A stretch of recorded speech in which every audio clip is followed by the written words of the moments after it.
many years, and some of the political pundits, even some of my so-called enemies, said it was the most consequential election victory in 129 years. That's quite nice. What the world has witnessed in the past 72 hours is nothing less than a revolution of common sense. Our country will soon be stronger, wealthier, and more united than ever before, and the entire planet will be more peaceful and prosperous as a result of this incredible momentum and what we're doing and going to do. My administration is acting with unprecedented speed to fix the disasters we've inherited from a totally inept group of people and to solve every single crisis facing our country. This begins with confronting the economic chaos caused by the failed policies of the last administration. Over the past 4 years, our government racked up $8 trillion in wasteful deficit spending and inflicted nation-wrecking energy restrictions, crippling regulations, and hidden taxes like never before.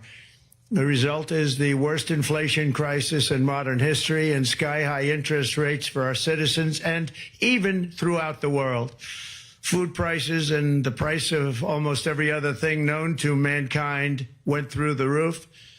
President Biden totally lost control of what was going on in our country, but in particular with our high inflation economy and at our border. Because of these ruinous policies, total government spending this year is $1.5 trillion higher than was projected to occur when I left office just 4 years ago. Likewise, the cost of servicing the debt is more than 230% higher than was projected in 2020.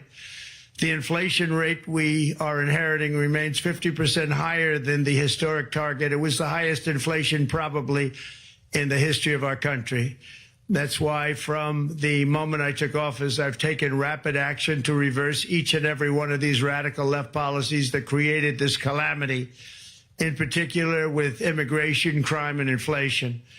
On day one, I signed an executive order directing every member of my cabinet to marshal all powers at their disposal to defeat inflation and reduce the cost of daily life.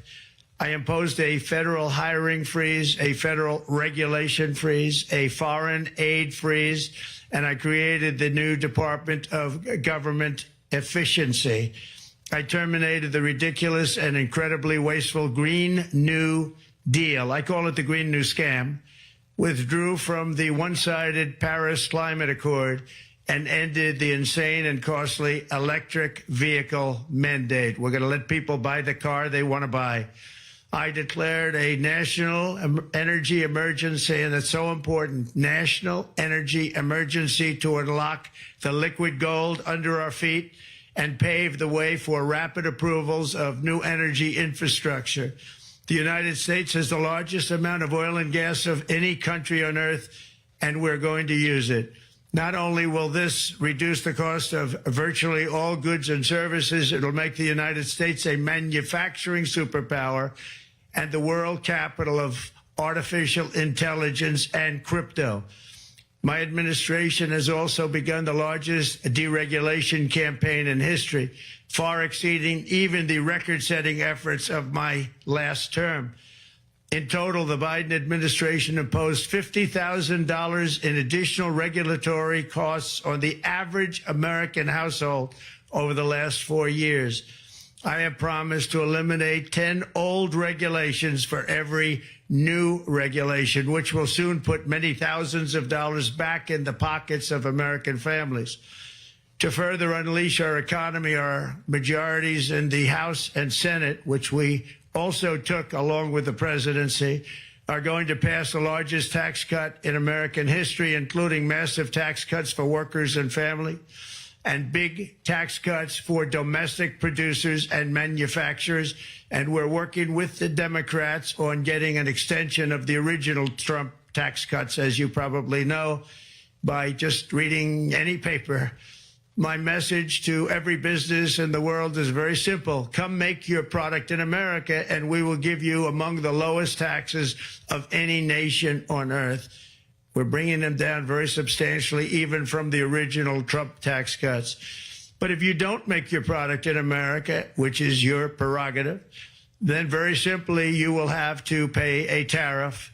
differing amounts, but a tariff which will direct hundreds of billions of dollars and even trillions of dollars into our treasury to strengthen our economy and pay down debt. Under the Trump administration, there will be no better place on earth to create jobs, build factories, or grow a company than right here in the good old USA.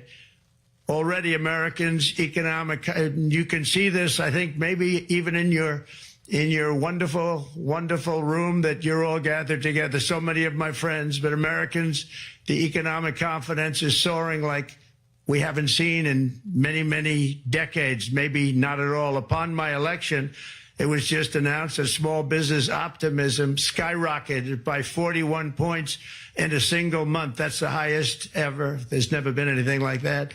SoftBank has announced between a $100 and $200 billion investment in the U.S. economy because of the election result. And just 2 days ago, Oracle, SoftBank, and OpenAI announced a $500 billion investment in AI infrastructure. Other companies likewise have announced billions and billions and billions, adding up to trillions of investment in America, in the United States. And it's also reported today in the papers that Saudi Arabia will be investing at least $600 billion in America. But I'll be asking the Crown Prince, who's a fantastic guy, to round it out to around $1 trillion. I think they'll do that because we've been very good to them. And I'm also going to ask Saudi Arabia and OPEC to bring down the cost of oil. You got to bring it down, which, frankly, I'm surprised they didn't do before the election. That didn't show a lot of love by them not doing it. I was a little surprised by that. If the price came down, the Russia-Ukraine war would end immediately.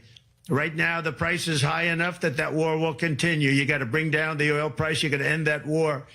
They should have done it long ago. They're very responsible, actually, to a certain extent, for what's taking place. Millions of lives are being lost.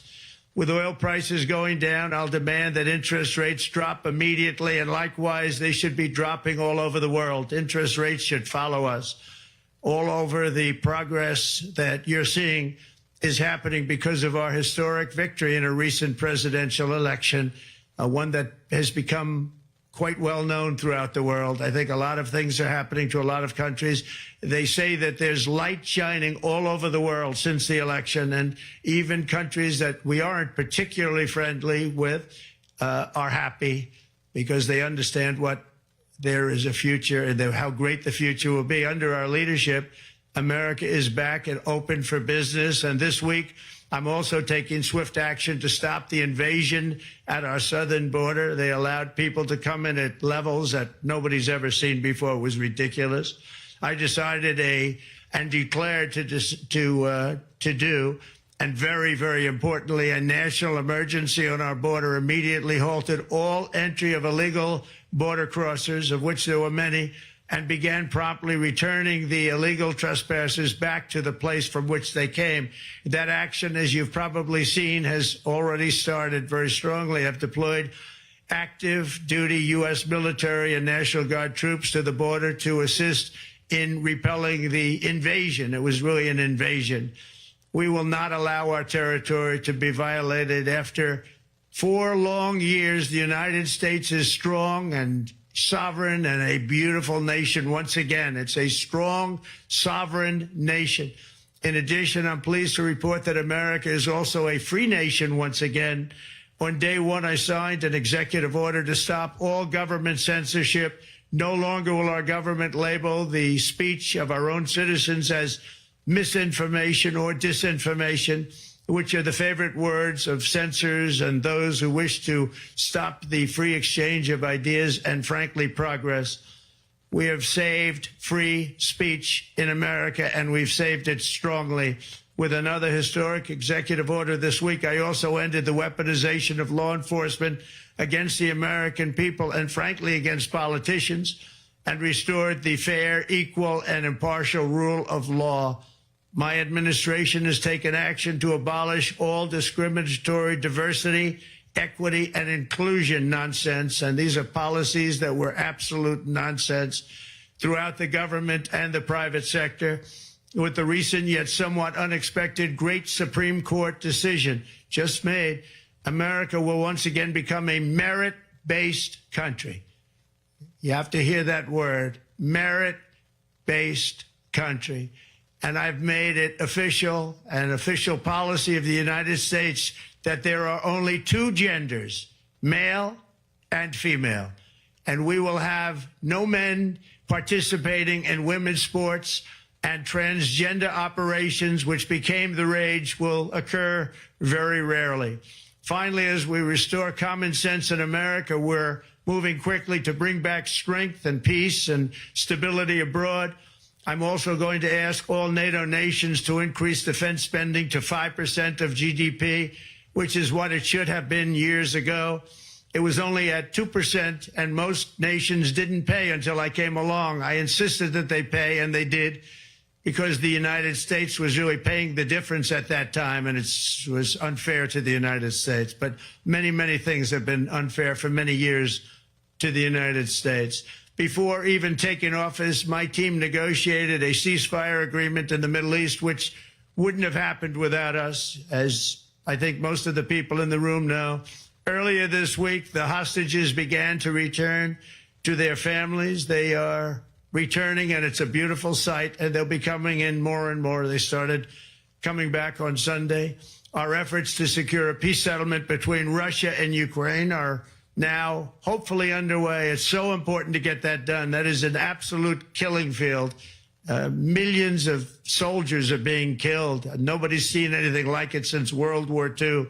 They're laying dead all over the flat fields. It's a flat field farmland, and there's millions of Russians and millions of Ukrainians. Nobody's seen anything like it since World War II. It's time to end it. And here in America, we have big events coming up. Next year, we have the 250th anniversary of America's founding. I'm so honored to be president during that. That's been a big event. They've been talking about it for 10 years.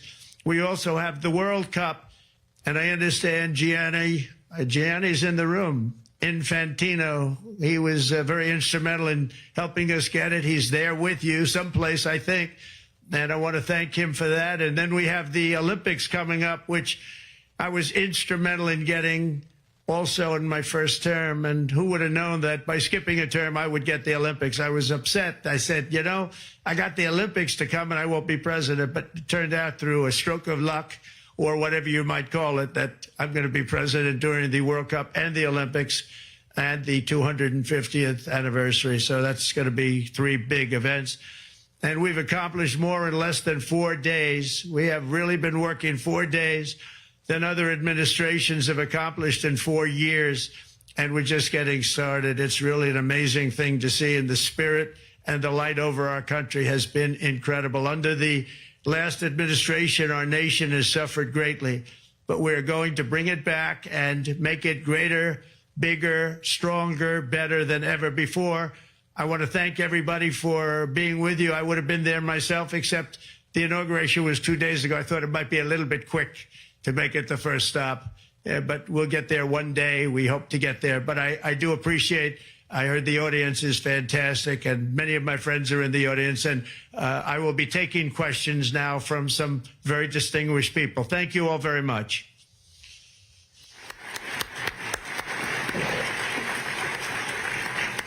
Thank you very much, Mr. President, for that very powerful speech. And I think you could hear the applause all the way from Davos to the White House. But next year it will be even better, because then you can get the applause here in Davos. So we wish you welcome to our village next year. We hope to see you. Thank you very much. So we also know, Mr. President, that you open up for interaction here. We have a great panel with some of the most distinguished business people in the world. Let me start with someone that you know really well, that I think is almost a neighbor of you in Florida. Mr. Steve Schwarzman, Chairman, CEO, and co-founder of Blackstone Group. So, Steve, floor is yours. Well, Mr. President, I'm sure the Crown Prince of Saudi Arabia will be really glad you gave this speech today.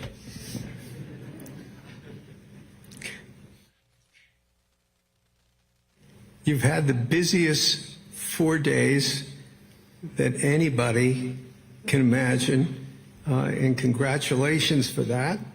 My question is about some of the things I've observed here at Davos. It's a terrific forum. I've met lots of people, as usual. I think I've been here 30 years. And a lot of the European business people have expressed enormous frustration with the regulatory regime in the EU, and they attribute slower growth rates here because of the numerous factors, but especially because of regulations. And you've taken a completely different approach in this area. And if you could explain the theory of what you're doing, how you're going to do it, and what you expect the outcome to be, I'd appreciate it. Well, thank you very much, and congratulations, Steve. You're a friend of mine, but on a great career. You have had an amazing career, and it continues. I just want to congratulate you. Very inspirational to a lot of people. I want to talk about the EU, because you mentioned specifically that I've also had a lot of friends and leaders of countries. I've gotten to know them all my first term and a little bit during this period of 4 years, and know them well, like them a lot.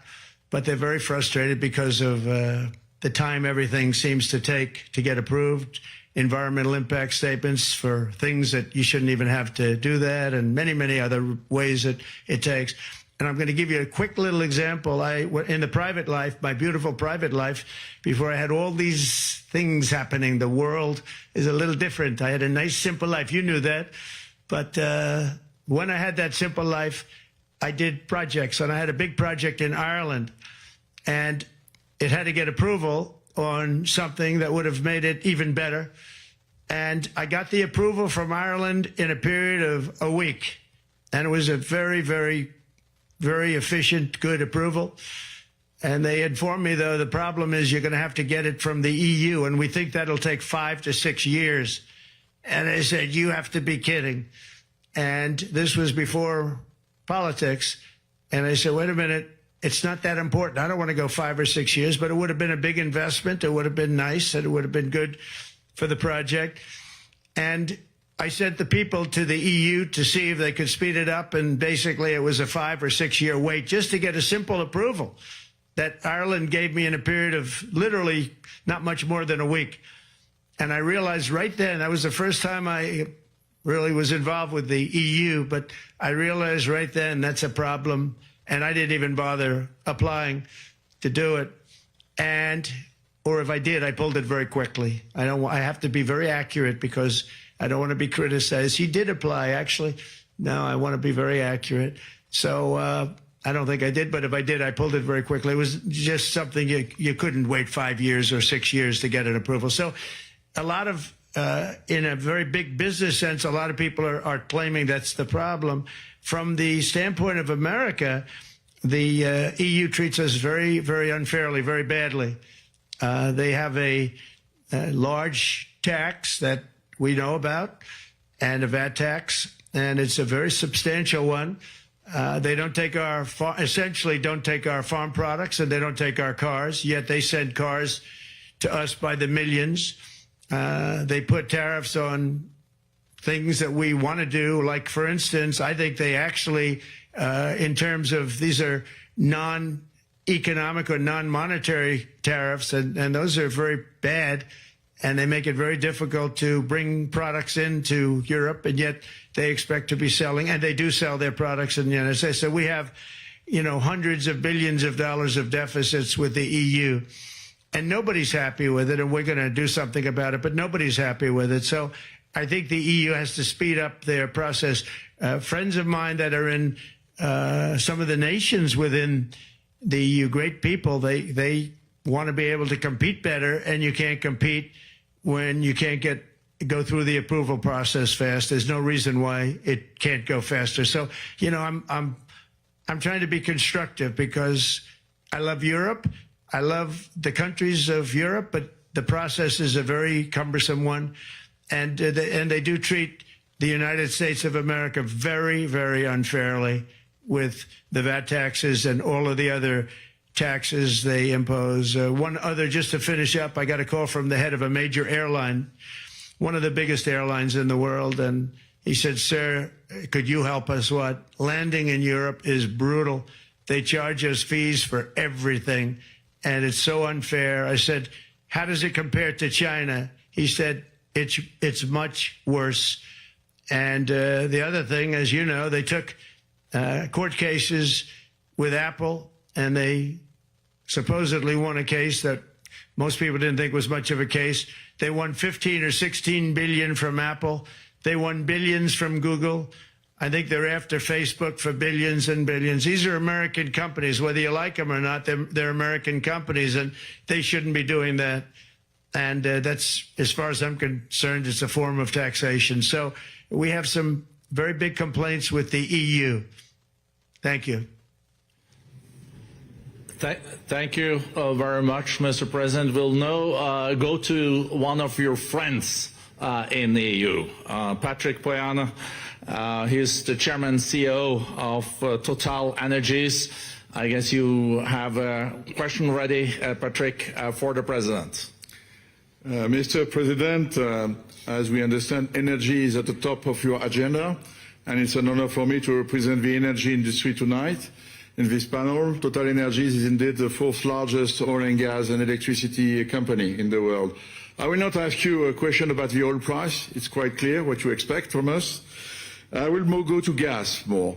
And our company is the largest #1 exporter LNG from the U.S. Company. We are a strong contributor to, and we invest in a mammoth LNG projects in Texas, $20 billion. It's far from 200, but it's $20 billion. And we contribute with that to security of supply to Europe, as we export this LNG to Europe. Some experts fear that if there are too many projects developed in the US on LNG, this could have an inflationary impact on the US domestic gas price. And they recommend a pause on these projects. I would ask you the following question: what are your views about such a pause on investments on LNG in the US? What would happen if you would observe an increased domestic gas price because of these exports? And final question, which is important for Europe: would you agree to guarantee security of supplies of US LNG to Europe? Well, in the last part of your question, yes, I would. I would make sure that you get it. If we make a deal, we make a deal, you'll get it. Because a lot of people do have that problem. They make a deal and then it can't get supplied because of war-type problems and other problems. So we would absolutely do that. LNG is very interesting because when I took office for the first term, one of the first things I looked at was there were two very massive plants in Louisiana, a state that has been very good to me, won it by many, many points. And I felt strongly indebted to it, actually. And they said there are two plants that have been under environmental consideration for more than 10 years. And they were costing, as you say, you know how expensive those plants are, but they were costing like 12 billion and I think 14 or 15 billion. But they couldn't get their permits. They were in review for years, many, many years, like a decade or more. And I said, so ridiculous. I know so much about that because in the construction industry, I had to go through it too, but I got good at it after a while. But I saw the projects, and you're talking about a total investment of 25 to $30 billion, and it looked like it was going to end. They couldn't get their permits. And I got them done in less than a week. It was done, completed. In fact, when they called them to announce that it was done, the countries, largely countries, Japan was involved and another country and some very big investors, they couldn't believe it. They actually couldn't believe it. And I said, just do yourself one favor. Don't pay any consultants, because the only one that got it done was me. I got it done because it was the right thing to do for the U.S. and for the world. But the consultants had nothing to do with it. You know, the consultants go in and they say, give us millions of dollars because Trump did it. Nobody called me about it. I just heard it was a problem for years. and I got it done because it was the right thing to do for the U.S. and the right thing to do for beyond. It had to do with energy, very important. So I think it's very important. I think I disagree with one. I think the more that you do, the lower the price is going to go. And what I'd like to see is rapid approvals. We're going to give very rapid approvals in the United States, like with the AI plants, talking to many people want to build them. That's going to be a very big thing. We're going to build electric generating facilities. They are going to build. I'm going to get them the approval.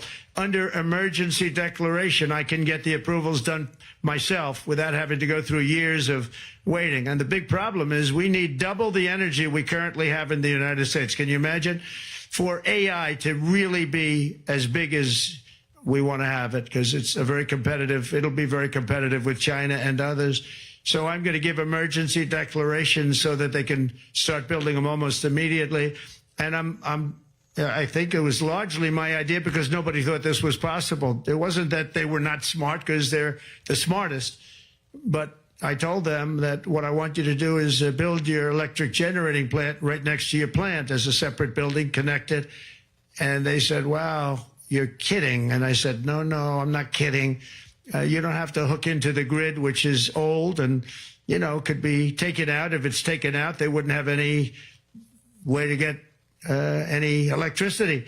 So we are going to allow them to go on a very rapid basis to build their plant, build the electric generating plant. They can fuel it with anything they want, and they may have coal as a backup, good, clean coal, If there were a problem with a pipe coming in, as an example, you're going with gas, oil or gas, and a pipe gets blown up or for some reason doesn't work, there are some companies in the U.S. that have coal sitting right by the plant so that if there's an emergency, they can go to that short-term basis and use our very clean coal. So that's something else that a lot of people didn't even know about, but nothing can destroy coal, not the weather, not a bomb, nothing. It might make it a little smaller, might make it a little different shape, but coal is very strong as a backup. It's a great backup to have that facility, and it wouldn't cost much more money.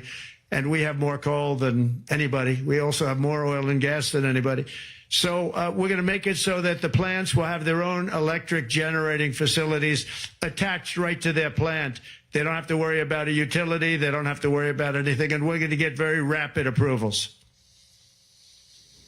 Thank you. Thank you so much, Mr. President. We'll now go to another CEO that you know very well, Brian Moynihan, the CEO and Chair of Bank of America.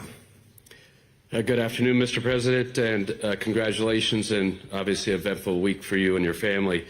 If you remember, 5 years ago, you came here and we walked among 150 CEOs from all over the world, and you engaged with them about your policies and your procedures.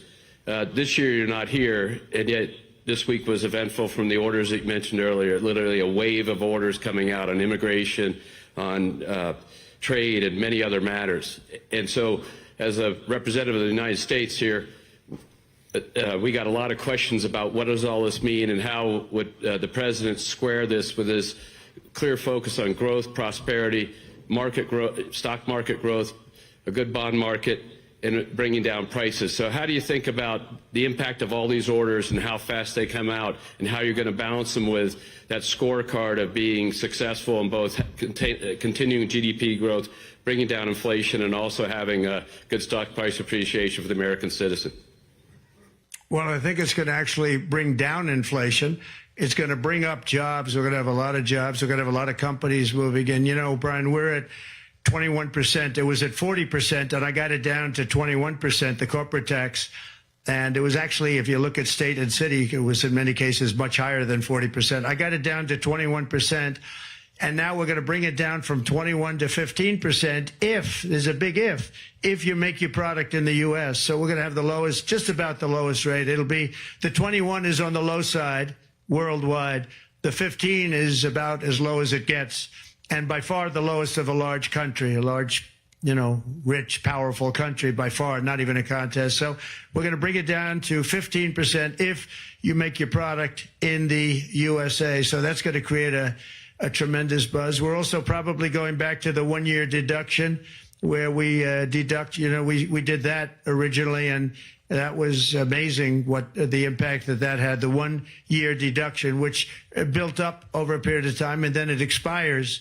But we're going to go back to that when we do the renewal of the Trump tax plan. We have to get Democrats to approve it. But, if the Democrats didn't approve it, I don't know how they can survive with about a 45% tax increase, because that's what it would be.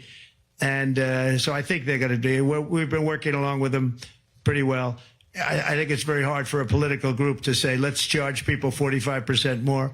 So I think we're in good shape. But we're actually doing a reduction for business and small businesses where you're going to bring it down to 15%, which is really something. And by the way, speaking of you, and you've done a fantastic job, but I hope you start opening your bank to conservatives, because many conservatives complain that the banks are not allowing them to do business within the bank, and that included a place called Bank of America. They don't take conservative business. And I don't know if the regulators mandated that because of Biden or what, but you and Jamie and everybody, I hope you're going to open your banks to conservatives, because what you're doing is wrong. Mr. President, I'll say that your friend Gianni said hello, told me to tell you hello, and we look forward to sponsoring the World Cup when it comes, both this summer for the club and next year. So thank you for getting that for the United States. Thank you very much, Brian.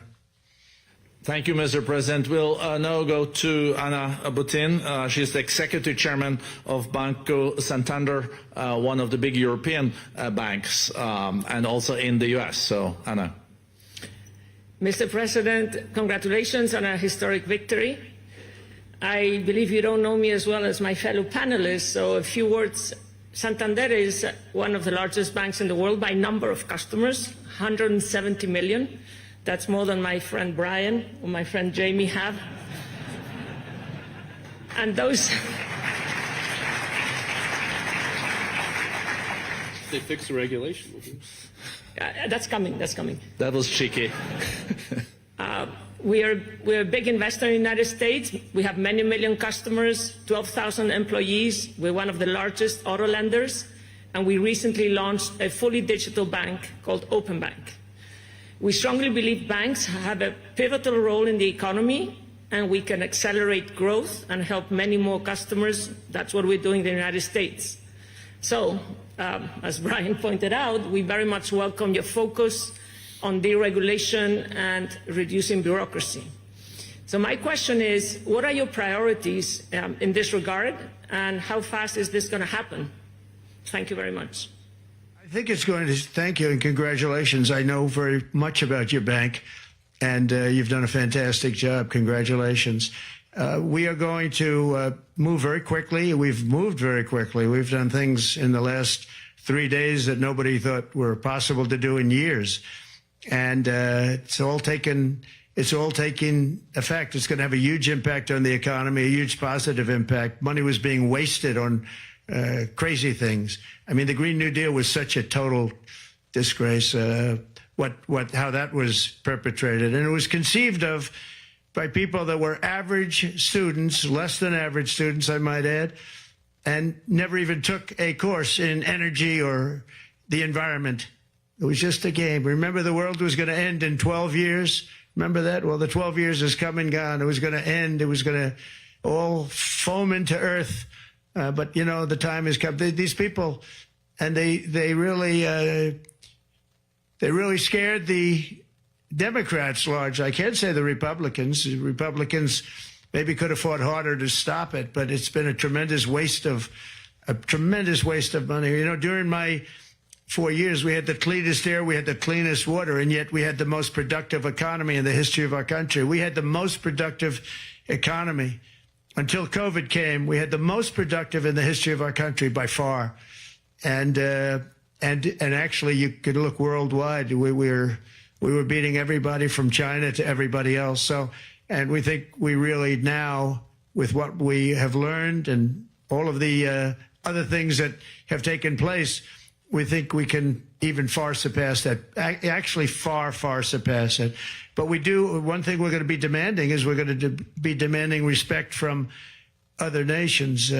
Canada, we have a tremendous deficit with Canada. We're not going to have that anymore. We can't do it. I don't know if it's good for them. As you probably know, I say you can always become a state. And if you're a state, we won't have a deficit. We won't have to tariff you, et cetera, et cetera. But Canada has been very tough to deal with over the years. And it's not fair that we should have a $200 billion or $250 billion deficit. We don't need them to make our cars, and they make a lot of them. We don't need their lumber because we have our own forests, et cetera, et cetera. We don't need their oil and gas. We have more than anybody. So, just as an example, with Mexico, we're dealing with Mexico, I think, very well. And we're just, we just want to be treated fairly with other nations, because there's hardly a nation in the world, and I blame this on us, and I blame it on politicians that, for some reason, probably mostly it's stupidity, but you could also say other reasons, but mostly stupidity. They've allowed other nations to take advantage of the U.S., and we can't allow that to happen anymore. We have debt. It's a very small debt when you compare it to the value of the assets that we have, but we don't want to do that. We want to just have debt be obliterated, and we'll be able to do that fairly rapidly. And a lot of good things are going to happen. And honestly, good things are going to happen for the world, and good things are going to happen for the people that are dealing with us, allies and beyond allies. One thing very important, I really would like to be able to meet with President Putin soon and get that war ended. And that's not from the standpoint of economy or anything else. It's from the standpoint of millions of lives are being wasted. Beautiful young people are being shot in the battlefield. The bullet, very flat land, as I said, and the bullet goes, there's no hiding. And a bullet, the only thing going to stop the bullet is a human body.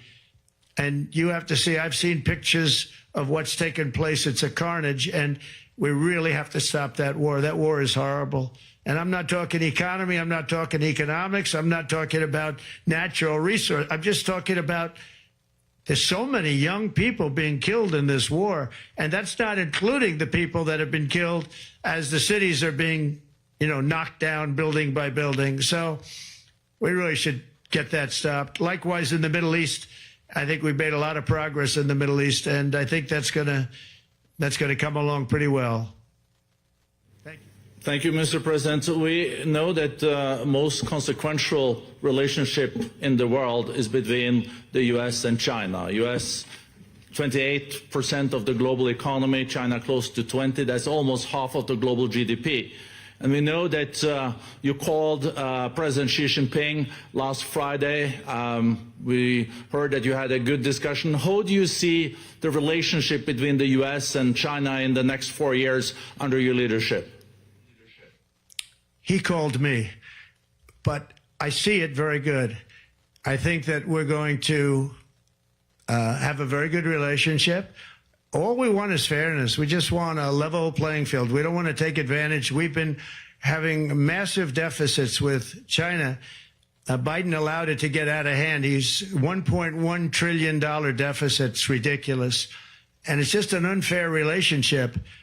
And we have to make it just fair. We don't have to make it phenomenal. We have to make it a fair relationship. Right now, it's not a fair relationship. The deficit is massive, as it is with other countries, a lot of Asian countries, actually. But we have deficits that are very big, and we can't keep doing that. So we're not going to keep doing that. But I like President Xi very much. I've always liked him. We always had a very good relationship. It was very strained with COVID coming out of Wuhan.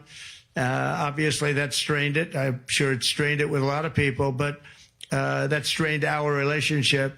But we always had a great relationship, I would say, and we look forward to doing very well with China and getting along with China. Hopefully, China can help us stop the war with, in particular, Russia, Ukraine. They have a great deal of power over that situation, and we'll work with them. And I mentioned that during our phone conversation with President Xi, and hopefully we could work together and get that stopped.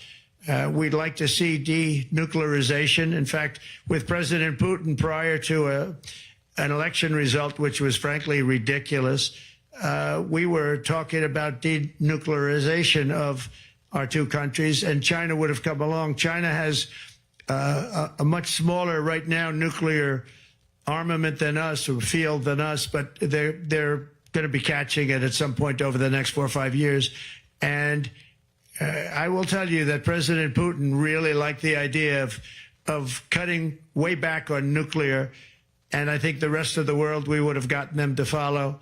And China would have come along, too. China also liked it. Tremendous amounts of money are being spent on nuclear. And the destructive capability is something that we don't even want to talk about today because you don't want to hear it. It's too depressing. So we want to see if we can denuclearize, and I think that's very possible. And I can tell you that President Putin wanted to do it. He and I wanted to do it. We had a good conversation with China. They would have been involved, and that would have been an unbelievable thing for the planet.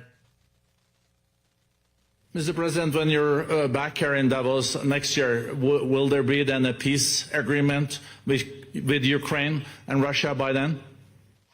Well, you're going to have to ask Russia. Ukraine is ready to make a deal. Just so you understand, this is a war that should have never started. If I were president, it would never have started. This is a war that should have never, ever been started. And it wasn't started during there was never even talk about it. I knew that it was the apple of President Putin's eye, but I also knew that there was no way he was going in, and he wasn't going to go in. And then when I was out, bad things happened, bad things were said, a lot of stupidity all around, and you end up with what you have. Now you have all these bombed out cities. They look like demolition sites with many people killed. I think the thing that you'll see about Ukraine is that far more people have died than is being reported. And I've seen that. But far, far more people have died. When you look at a city that's become a demolition site where big buildings have been collapsed by missiles hitting them and everything else, and they say one person was slightly injured. No, many people were killed. Those are big buildings. I was surprised at how that was my business. These are buildings that go 2 and 3 blocks long. They're 20 stories high. They're big, powerful buildings, and they were knocked down, and there were a lot of people in those buildings. That announced that 2 people were injured. That's not true. So I think you're going to find that there were many more people killed in Ukraine in the Ukraine war than anybody has any idea. But if you look now, so many of the people being killed are soldiers just facing each other with guns, rifles, and drones, the new form of warfare, drones. And it's a very sad thing to see. And when you see pictures of the fields that I see, nobody wants to see it. You'll never be the same. Thank you very much, Mr. President, on behalf of all the 3,000 participants here in Davos. We really underline that joining us the third day in your presidency, live taking questions here. President Trump there addressing the World Economic Forum remotely in Davos, Switzerland there. This is the first major international speech that he's made since being elected president. Just a couple of the headlines to come out of this.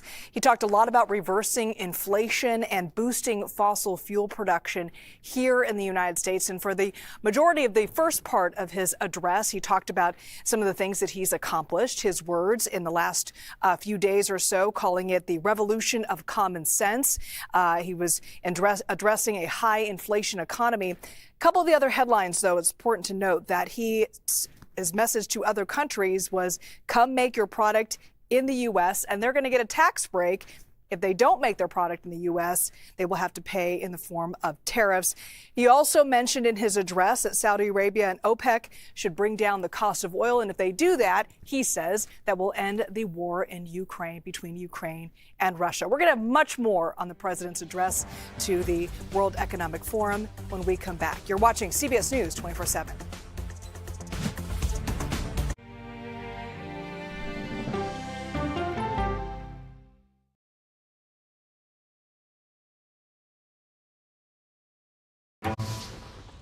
Don't miss true crime anytime you want, anywhere you go with the 48 Hours podcast.